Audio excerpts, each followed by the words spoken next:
প্রত্যেকটা মুমিন মুসলমানের তামান্না থাকে, আশা থাকে, শেষ ভরসা থাকে, শেষ ঠিকানা থাকে, সারা জীবনের কামনা থাকে। সেটা কি জানেন? সেটা হলো ঈমানের সাথে মৃত্যুবরণ করার উপায়।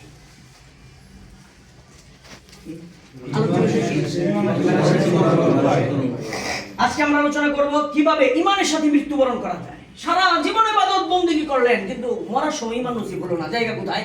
জাহান্নাম। সারা জীবন যত গুনাহ করছেন, কিন্তু মরার সময় মুখে চলে আসলো লা ইলাহা ইল্লাল্লাহ। জায়গা কোথায়? জান্নাত। তাহলে এটা জানা দরকার আছে না নাই? মাহফিল শুনতে কয় মিনিট? 5টা কাজ করলে হাত উঁচা করেন সবাই। বলেন তো কয়টা কাজ? 5টা কাজ। 1 2 3 4 5।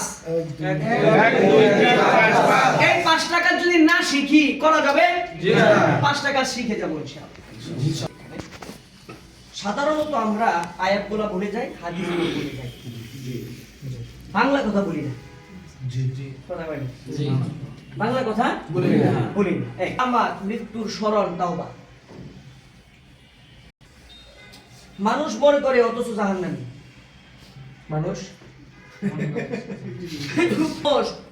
মারা যাওয়ার পরে এলাকাবাসী মনে করে যে এই লোকটা খুব ভালো ছিল, এই লোকটা অনেক নেক আমল করেছে, এই লোকটা তো অবশ্যই জান্নাতি, কিন্তু আসলে সে হলো জাহান্নামী।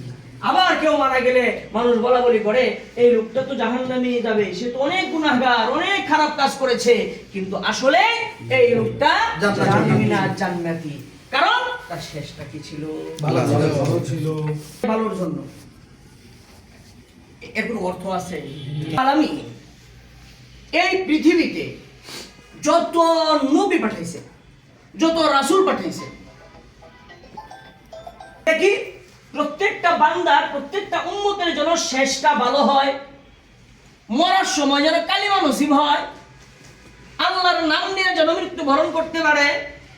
ঠিক সাহাবায়ে কেরামের কাজ এটাই ছিল মাকসাদ। এখন উলামায়ে কেরামের মাকসাদ এটাই, কিয়ামত পর্যন্ত দিনের দাঈদের মাকসাদ এটাই। সবার কাজ কি? শেষটা ভালো। শেষ ঠিকানা যেন জান্নাত হয়, মরার সময় যেন ঈমানটা মুখে চলে আসে। আমানু ওয়া লাম ইয়ালবিসু ঈমানাহুম বিযুলমিন উলাইকা লাহুমুল আনআম। ওয়া লাম ইয়ালবিসু ঈমানাহুম বিযুলমিন উলাইকা লাহুমুল আমনু ওয়া হুম মুহতাদুন। এই তো তাফসীর আর করলাম না। ওয়াদু ফাইন্না খায়রাজ যাদিত তাকওয়া কুম ফিদ দুনিয়া কান্নাকা গরীবুন আও আবিরুস সাবিল। কথা বুঝতেছেন? দেখেন এখানে কি লিখছি, ওয়াতাযাওয়াদু ফাইন্না খায়রাজ যাদিত তাকওয়া। দেখা যায় দিন আবু যর গফারি রাদিয়াল্লাহু তাআলা আনহু ছাত্রর সাথে সম্পর্ক কি এটা বুঝায় আপনাদেরকে। হ্যাঁ জি জি।